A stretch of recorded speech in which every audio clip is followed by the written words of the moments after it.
گرامی ہے کہ میرے پاس ایک آنے والا آیا اور اس نے میرا سینہ چاک کیا. سینہ چاک کرنے کے بعد میرا دل نکالا.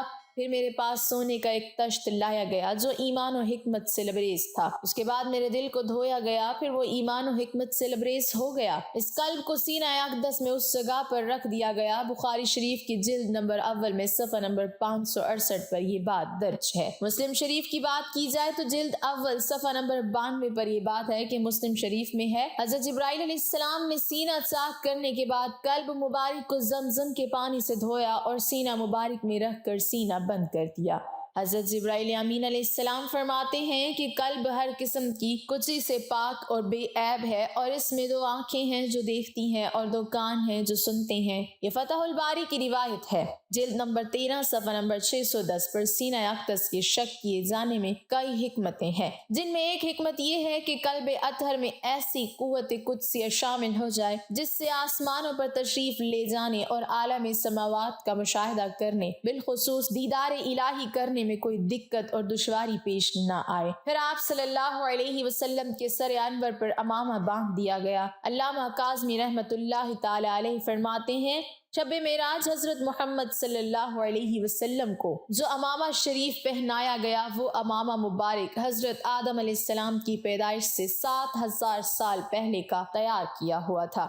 40,000 ملائکہ اس کی تعظیم و تکریم کے لیے اس کے ارد گرد کھڑے تھے. حضرت جبرائیل علیہ السلام نے سرور کونین حضرت محمد صلی اللہ علیہ وسلم کو نور کی ایک چادر پہنائی، زمرد کی نالین مبارک پاؤں میں زب تن فرمائی، یاقوت کا کمر باندھا. یہ بھی معراج النبوت صفحہ نمبر 601 پر یہ بات درج ہے.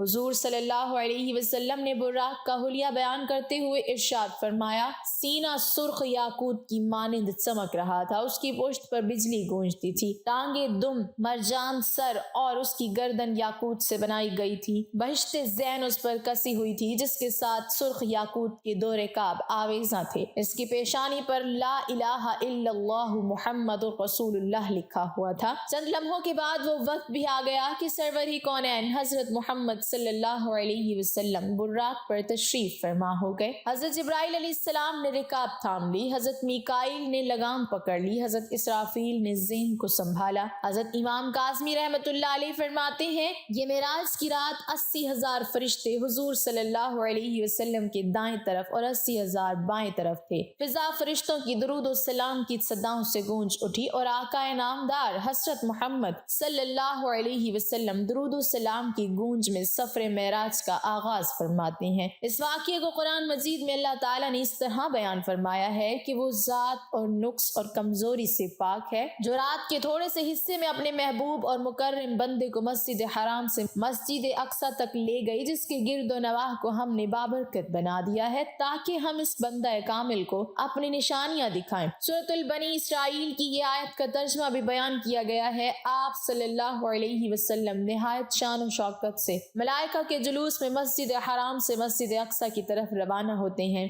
یہ گھڑی کس قدر دل نواز تھی کہ جب مکان سے لامکان تک نور ہی نور پھیلا ہوا تھا. سواری بھی نور تو سوار بھی نور، باراتی بھی نور تو دولہا بھی نور، میزبان بھی نور تو مہمان بھی نور. نوریوں کی یہ نوری بارات فلک بوس پہاڑوں، بے آب و بیاباں ریگستانوں، گھنے جنگلوں، چٹیل میدانوں، سرسبز و شاداب وادیوں پر، پرخطر ویرانوں پر سے سفر کرتی ہوئی وادی بسا میں پہنچتی ہے جہاں بے شمار درخت ہیں. حضرت جبرائیل علیہ السلام عرض کرتے ہیں کہ حضور یہاں اتر کر 2 رکعت نفل ادا کیجئے، یہ آپ کی ہجرت کا مدینہ طیبہ ہے.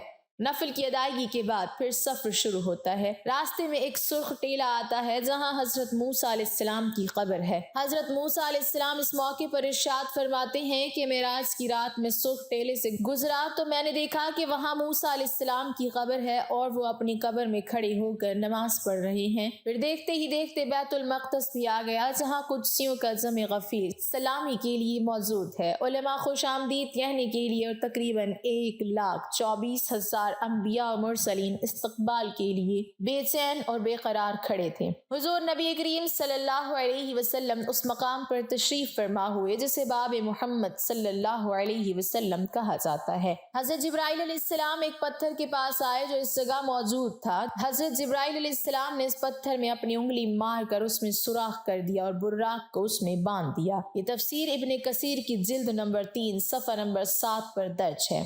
آفتاب نبوت حضرت محمد صلی اللہ علیہ وسلم مسجد اقصی میں داخل ہوتے ہیں۔ صحن حرم میں فلک تک نور ہی نور چھایا ہوا ہے، ستارے ماند پڑ چکے ہیں، قدسی سلامی دے رہے ہیں، حضرت جبرائیل علیہ السلام اذان دے رہے ہیں، تمام انبیاء اور رسل صف در صف کھڑے ہو رہے ہیں۔ جب صفیں بن چکی تو امام الانبیاء فخر دو جہاں حضرت محمد صلی اللہ علیہ وسلم امامت فرمان تشریف لاتے ہیں۔ تمام انبیاء اور رسول امام الانبیاء کی میں 2 رکعت نماز ادا کر کے اپنی نیاز مندی کا اعلان کرتے ہیں۔ ملائکہ اور انبیاء سب کے سب سر تسلیم خم کیے ہوئے کھڑے ہیں۔ بیت المقدس نے آج تک ایسا دل نواز منظر اور روح پرور سما نہیں دیکھا۔ وہاں سے عظمت و رفت کے پرچم پھر بلند ہونے شروع ہوتے ہیں۔ درود و سلام سے فضا ایک مرتبہ پھر گونج اٹھتی ہے۔ سرور کونین حضرت محمد صلی اللہ علیہ وسلم نوری مخلوق کے جھرمٹ میں آسمان کی طرف روانہ ہوتے ہیں اور یہاں سے پھر وہ واقعہ معراج شروع ہوتا ہے، یہاں سے پھر وہ معاملہ شروع ہوتا ہے۔ حضور نبی کریم صلی اللہ علیہ وسلم فرماتے ہیں پھر مجھے اوپر لے جایا گیا۔ براق کی رفتار کا یہ عالم تھا، جہاں نگاہ کی انتہا ہوتی وہاں براق کا پہلا قدم ہوتا، فوراً ہی پہلا آسمان ہو گیا۔ حضرت جبرائیل علیہ السلام نے دروازہ کھٹکھٹایا، دربان نے پوچھا کون ہے؟ جواب دیا جبرائیل۔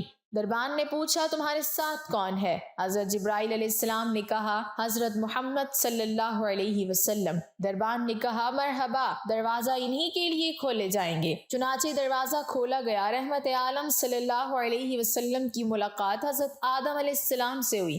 انہیں بتایا گیا کہ یہ آپ کے جلیل القدر فرزند ہیں، ختم المرسلین ہیں، یہی حضرت محمد صلی اللہ علیہ وسلم ہیں۔ آقائے دو جہاں صلی اللہ علیہ وسلم نے دادا جان کہہ کر آدم علیہ السلام کی بارگاہ میں سلام ارشاد فرمایا۔ حضرت آدم علیہ السلام نے سلام کا جواب بھی عرض کیا اور اپنے عظیم فرزند کو دعاؤں سے بھی نوازا۔ اس کے بعد مہمان عرش حضور پر نور صلی اللہ علیہ وسلم کو دوسرے آسمان کی طرف اٹھایا گیا۔ پہلے آسمان کی طرح بواب نے دوسرے آسمان کا دروازہ کھولا۔ یہاں حضور صلی اللہ علیہ وسلم کی سیدنا عیسیٰ علیہ السلام اور یحییٰ علیہ السلام سے ملاقات ہوئی۔ اس یادگار ملاقات اور آسمان کے ملکوتی مشاہدات کے بعد آپ صلی اللہ علیہ وسلم کو تیسرے آسمان کی طرف اٹھایا گیا۔ تیسرے آسمان پر حضور صلی اللہ علیہ وسلم کی ملاقات سیدنا یوسف علیہ السلام سے کرائی گئی۔ تیسرے آسمان کے مشاہدات نورانی کے بعد حضور صلی اللہ علیہ وسلم کو چوتھے آسمان پر پہنچایا گیا۔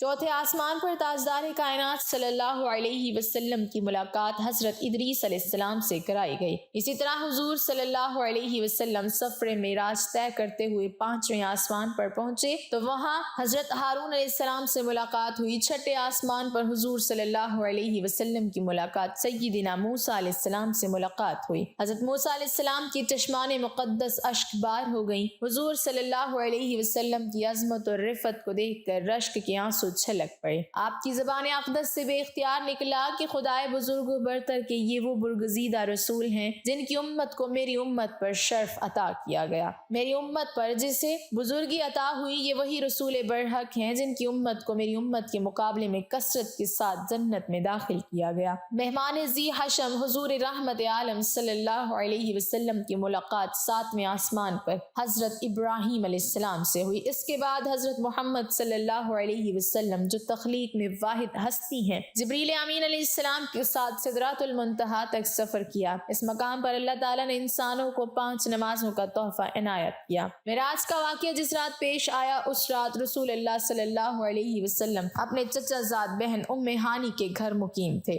آپ نے یہ بات لوگوں کو بتائی تو سب نے اسے ہلکا لیا اور مشرکین تانا دینے لگے کہ رسول اللہ راتوں رات آسمان گئے ہیں۔ سب نے تردید کی، پر جب لوگوں نے حضرت ابوبکر کو اس واقعے واقعے کے متعلق آگاہ کیا تو ابو بکر نے فوراً تصدیق کرتے ہوئے کہا کیا یہ بات رسول اللہ نے بتائی ہے؟ لوگوں نے کہا ہاں بالکل۔ ابو بکر نے کہا رسول اللہ نے بتائی ہے تو پھر سچ ہے۔ حضرت ابو بکر کے اس بات نے رسول اللہ کو بہت متاثر کیا اور آپ صلی اللہ علیہ وسلم نے حضرت ابو بکر کو صدیق کا لقب دیا۔ مکہ کا ایک شخص جو شام اور فلسطین زیادہ سفر کیا کرتا تھا آیا اور بولا اگر آپ واقعی راتوں رات مسجد اقصی اور پھر آسمانوں میں گئے ہیں تو مجھے مسجد اقصی کا پتہ ہے، میں آپ سے سوالات پوچھتا ہوں، آپ جواب دیں۔